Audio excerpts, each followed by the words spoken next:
Love live show. I'm Jeanette, your host. Alongside me is my husband, our Keto Master Chef. How you guys doing? Happy Sunday. We're so excited to be here with you. Thank you to everyone who's joining us, both our online viewers as well as our live studio audience. We're excited. We have a 1 hour more of opportunity, right?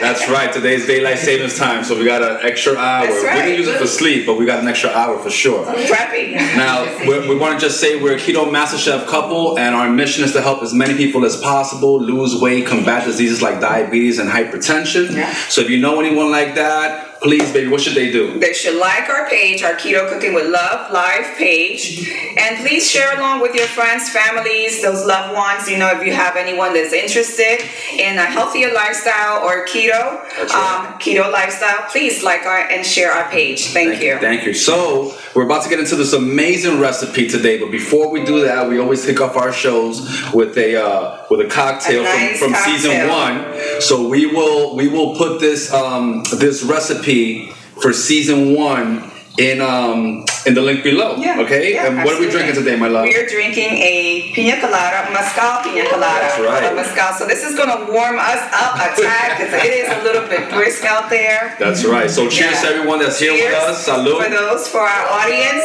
Cheers to you guys. Okay.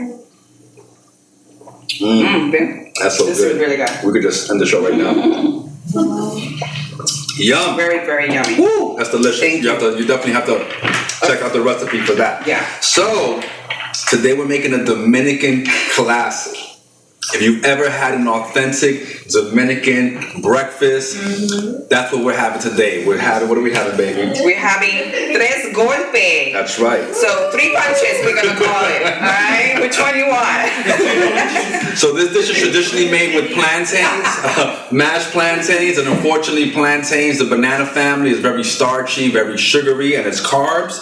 And so we're gonna make a low carb version with another fruit that comes from the islands that's very familiar to people in Dominican Republic and throughout the Caribbean, that has the exact same flavor but a lot less carbs. And that is, what do we have, baby? We have the bana, which is the breadfruit. The bana. So this is what it looks like in its natural state if you're able to live in a market that has a dense Caribbean population. Like my daughter lives in Brooklyn. And she brought this here for us today. But if you're not able to get it fresh at a market like this, and you would just peel it, cut it up into chunks, all right, and then boil them. But if you're not able to get like this, you can also find at some grocery stores the frozen version. These come already as tostones, as mashed fries. So you can just fry these, and you would have fried crispy plantain flavor, low carb. We use this on last season to make mofongo. So they're very, very versatile. Yeah, and just remind them that one is not the plantain one. That is correct. The actual it's breadfruit. One. So you have to check the label that it says pana. Pana. All right, or breadfruit, not plantains. Okay. So this dish is going to come together kind of quickly, all right? But the reason it's called the 3 punches or tres golpes is because it's complemented with fried eggs, Dominican-style eggs, so they're crispy on the outside, nice and runny in the middle. Some Dominican salami, which I'm going to be honest, may not have the most healthy ingredients. So we don't eat this that often, but hey, we're not here to judge. We're not the keto police. And then we're going to have a white, firm cheese that we're going to fry.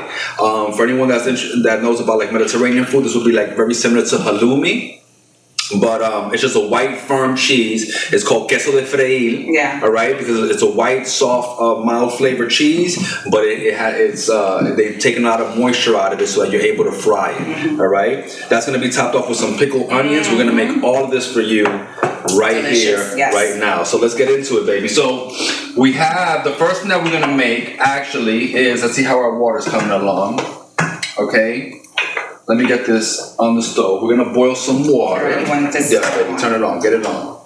Yes. Is it on? There you go. Yeah, there we go. So we're gonna boil our water.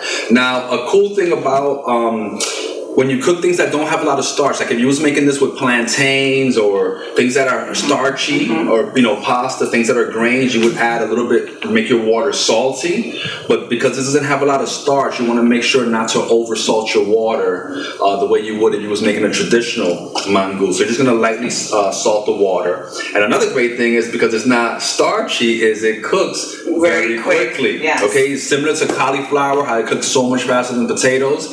This breadfruit, or pana, is going to cook a lot quicker than a regular plantain would. All right. Even the frozen ones, right, my love? That's right. It just takes a few minutes. So the first thing we're going to do is that we're going to get our.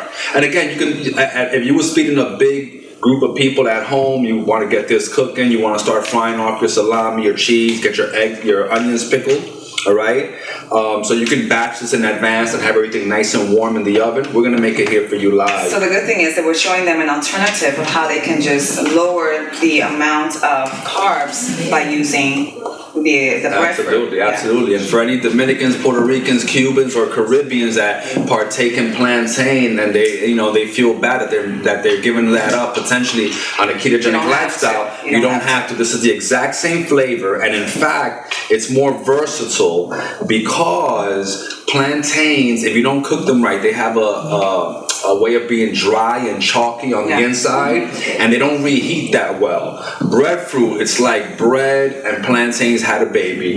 All right, so they're soft, they're succulent, they're very easy to use, and they stay moist. Even when we made our mofongo, mofongo is one of those things that is hard to reheat. Mofongo is basically fried plantains. I'll give it a second, but we'll know. Mofongos is made traditionally with fried plantains, and you fry them and you mash them up with a garlic oil. But when you reheat it, it's not the same as when it's fresh. But if you do that with breadfruit, it's going to be exactly as if it was fresh. So take a sip of this drink. Yeah, of course. Why not? Cheers. You like that drink? Yes. All right. So our water's about to come to a boil. Beautiful. And we're gonna add a little bit of salt. Okay. And baby, let's get our pana in there, please. All right. Now, what was the cool? So a lot of people don't know this, but let me share with you while she gets our pana and show them what it looks like. Yeah. No, you didn't do your hands. It's frozen. It's gonna go in the water and cook. Okay. Yes. Right? Yeah. So this is what it would be like if you buy it frozen. All right, already mashed. Just like just like a fried plantain. All right, so you can fry those up. A little bit of salt, a little bit of lime juice, and an olive oil, and it would be amazing. They look exactly like them, so that's the good. Exactly, good and it has the same flavor. But our water's just coming to a rolling boil right now, so we're gonna add our pana. And again, this is not gonna take very long to cook. But an interesting story about mangu: Dominicans, we call mashed plantains mangu.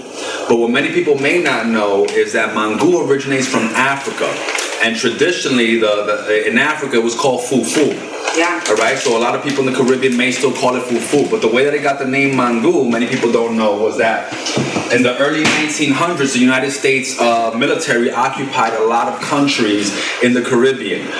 They occupied, Puerto Rico, Cuba, Dominican Republic, and a lot of other countries for political and stability. And so the story goes that there was an American soldier that went to have breakfast at this local eatery. And he didn't know what to order. He didn't know the language, but they fed him fufu. They fed him mangu with 3 golpes, and his reaction was like, "Man, that's good," And so that was the clamor. Like, what did he think? And that's all people took from it. Man, good. Like that's what they thought was his reaction. They thought it was a word. So since then, Dominicans have been calling this mangu, but it's actually an African dish. Look at that! You're not only learning about keto, you're learning about history. That was a good one. All right, wonderful. So this is going to come to a boil and a simmer, and literally as soon as it starts to boil and simmer, you can take it off the heat. Let's cut this off. Okay. You can take this off the heat, and just the carryover heat is going to be enough to cook that through. I'm going to keep it low here, but the carryover heat is going to be enough to cook that through. Now we're going to pickle our onions. All right, and this is kind of a hot pickling process, okay? So since I'm the sous chef, okay? You got that. Get the pan on. Let's get it hot. I can get the instruments too, yes. okay, my love? All right, so we're gonna get our pan hot, We're gonna add a little bit of oil and give a quick saute to our raw onions. And when you make these onions, the way we do them is that you cut the onion across the top so that it remains round, and you cut them this way so you get these nice, beautiful circles, right?